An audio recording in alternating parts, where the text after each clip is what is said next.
Bonjour, eh bien nous voilà avec deux cartes, un choix de l'une ou de l'autre, carte numéro 1 ou carte numéro 2, un choix qui va vous permettre de rencontrer un animal guide, un esprit animal euh, qui, qui va vous parler de ce qu'il se passe pour vous en ce moment. Carte numéro 1, carte numéro 2.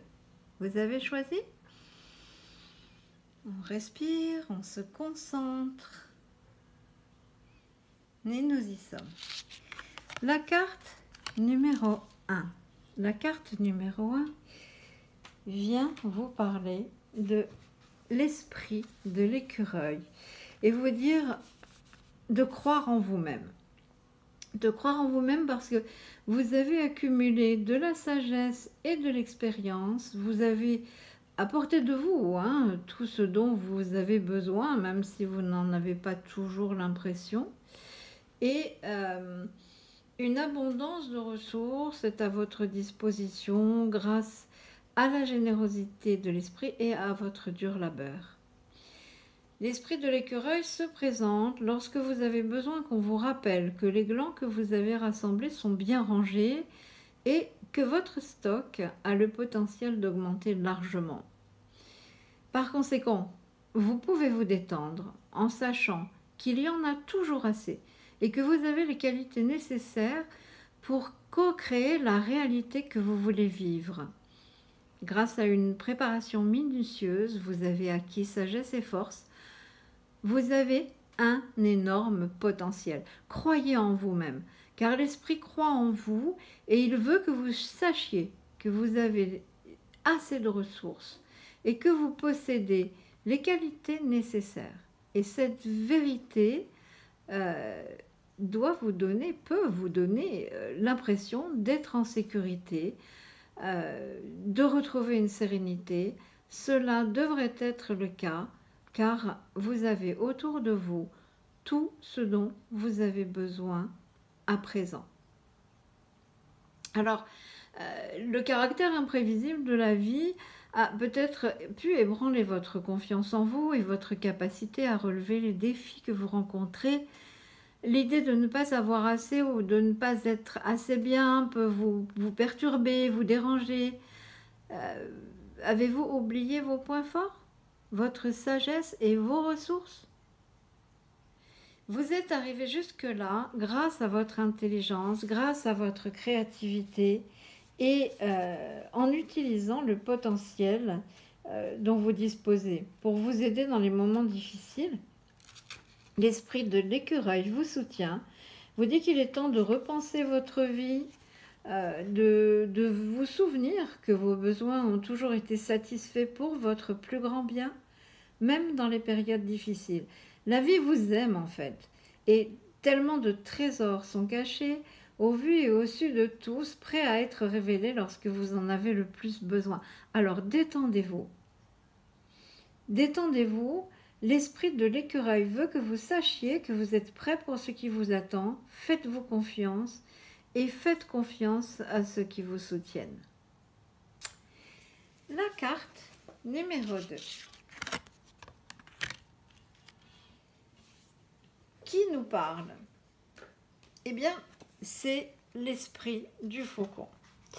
Et l'esprit du faucon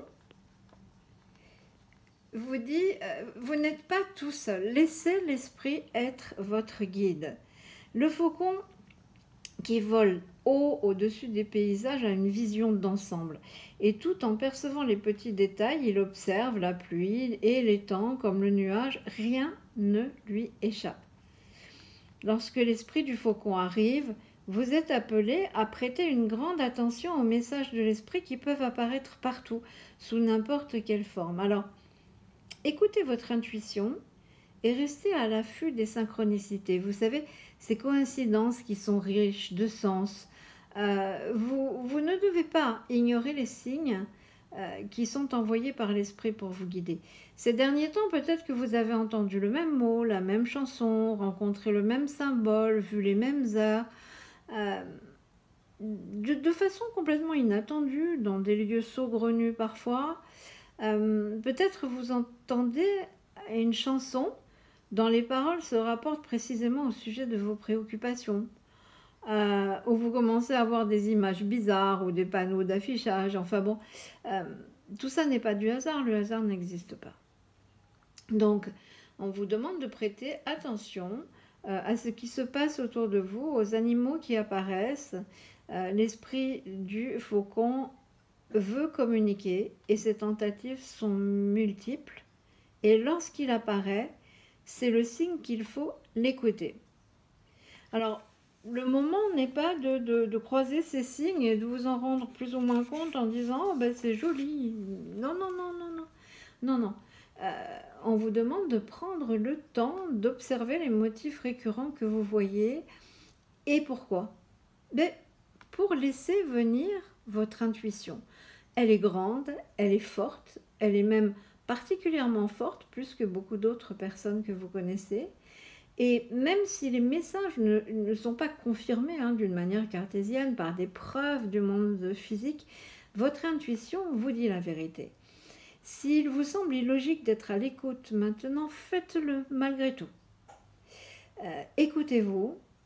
Parfois, vous aurez peut-être envie que certains signes ou messages signifient ce que vous voulez, vous, qu'ils signifient, en les interprétant avec un peu d'illusion, une projection de votre désir de voir les choses d'une certaine façon. Bien sûr, en agissant ainsi, vos souhaits se réalisent rarement. Mais, oh les cœurs, l'esprit vous aime, il ne veut pas que vous souffriez, et il vous demande de vous aligner vous avec les projets qu'il a pour vous, pour votre plus grand bien. Alors, soyez à l'écoute, suivez les signes, puis vérifiez vos motivations lorsque vous vous montrez sélectif envers ce que vous entendez ou ce que vous voyez. Voilà, merci de votre attention et à très bientôt.